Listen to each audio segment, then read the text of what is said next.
सिरोंचा तालुक्यातील अंकिसा येथे इथं रेतीघाट सुरू आहे। रेतीघाटामुळे आता आपण हजारो ट्रक पाहिला तर नाही का ते रोडवर उभे केलेला आहे आणि तहसीलदार साहेबांनी तलाठी अधिकाऱ्यांनी ते संबंधित अधिकाऱ्यांनी झोपेत आहे का एवढा तिथं सिरोंचाला देखील आपला RTO नावाने एक मोठा गाडी लावून तिथं रोडवर सेंटर नॅशनल हायवे 63 महामार्ग या रोडवर RTO म्हणून बोर्ड लावून तिथं रोडवर गोरगरिबांचा ते काय गाड्या थांबवून त्याला त्रास देतात। एवढा मोठा रंग लागून आहे।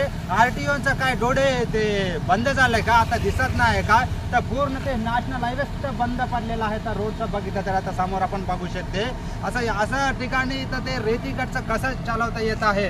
आता काही दिवस अगोदरच तर काय त्याला अशा परिस्थितीमध्ये आता रेतीघाट कसं सुरू आहे कोण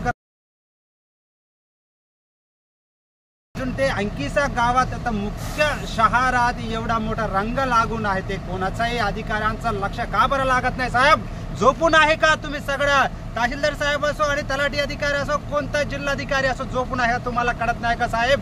एवढा मोठा रंग लागून आहे, हजारो गाड्या आता लागून आहे का बरं? तुमच्या सहमताने एवढं पूर्ण निकृष्ट दर्जाने इथं तुम्ही ते रेती इथून तेलंगणामध्ये तुम्ही नेत आहे साहेब तुमचा सहमताने असं सांगणं तर काहीच नाही साहेब, स्पष्टपणे आता रुजू होत आहे।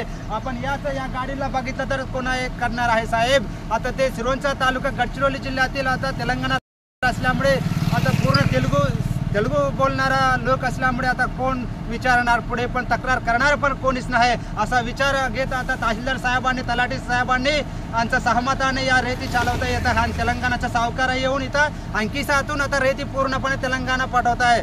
असा निकृष्टपणे आणि होत असलेला आता ते रेतीचं ते कोण जबाबदार आहे आणि इकडे लक्ष कोणाचं लागणार आहे साहेब? मी ABK न्यूज लाईव्हसाठी अशोक कुमरी, जय हिंद जय भारत।